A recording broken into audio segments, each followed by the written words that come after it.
Dr. Abiola Akiyode-Afolabi. She is founding director at Women Advocates Research and Documentation Center. Thank you for giving us your time. Fair verdict or not? Your thoughts?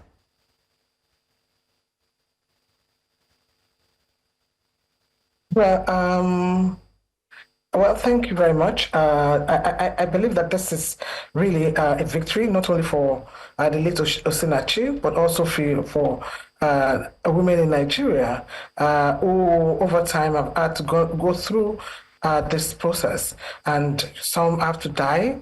There's a lot of femicide in the country currently, and so Osinachi's case has actually brought out the need for the government to do more, to protect women in Nigeria. And the fact that it was actually culpable homicide, and the prosecutor was able to prove that Osinachi's husband contributed, so much to her death.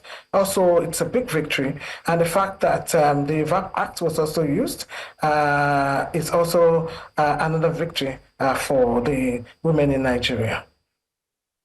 Is the death verdict not deterrent to other would-be perpetrators of domestic violence or femicide or any sort of violence against women?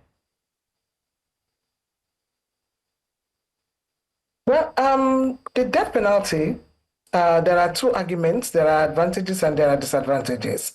And as a human rights activist, I don't subscribe to death penalty, partly also because there's a limit to those who argue for it, argue that it is in terms of deterrence.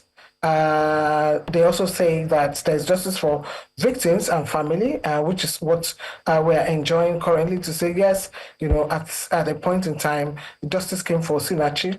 Then it's also cost saving, so that the taxpayers' money also don't go in for incarceration. And a lot of people also argue for the fact that it is also for public safety. But there are also the disadvantages to it. What we have seen over time is that there are also risk of wrongful execution. So not all the time that the person who committed the offense, is arrested and justice is seen also for that person.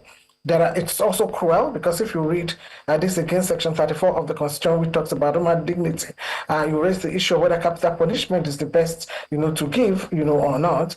And the most important is also the fact that data and statistics have shown that it actually does not, address the issue of deterrence. There is really lack of deterrence effects, and and this has not reduced the kind of that kind of offense, whether it's armed robbery, whether it's femicide, and all of that. And that's why it's important to think deeply about whether this is the right thing to do. There are also moral and ethical concerns around this issue. So there are quite a number of issues for and against when it comes to capital punishment. Yeah, I mean, it's been a minute there was any actual execution of death penalty in Nigeria, even though we know that judges are all still giving the death penalty as a punishment.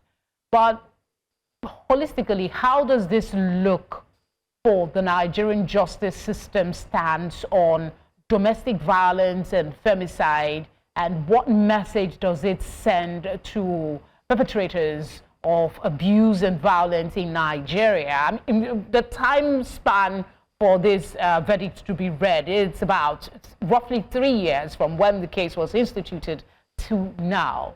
Is that expedited? Well, if we compare this to other cases, it's quite expedited. And so for all of us, for people who are working in the area of women, this is justice. And the fact that the case also didn't take too long before the judgment came. So it's really, and the fact that the Violence Against Persons Act, which is a recent act, was also applied in this matter. Now, if you look at the case, apart from the culpable homicide, where the court sentenced him to death, he has almost another like 13 other offenses, which has different from ranging from fines. So if we put that together, that has also given him another like 24 years, imprisonment. So even if the death by hanging option, didn't take place, it's not going to work on the street because it still has to remain in prison, to be able to fulfill the imprisonment that as he has been committed to. So it is. Also for women, it's also a lesson for a lot of women that you need to speak out, and that you need to find help when you are going through, whether it's emotional torture, whether it is physical assault, whether it's domestic violence, whatever form of violence that you are going through, whether it's psychological, in the home, it's important, to speak out. And there are organizations that are working in this area. Doctor, thank you for giving us your time. It's a pleasure.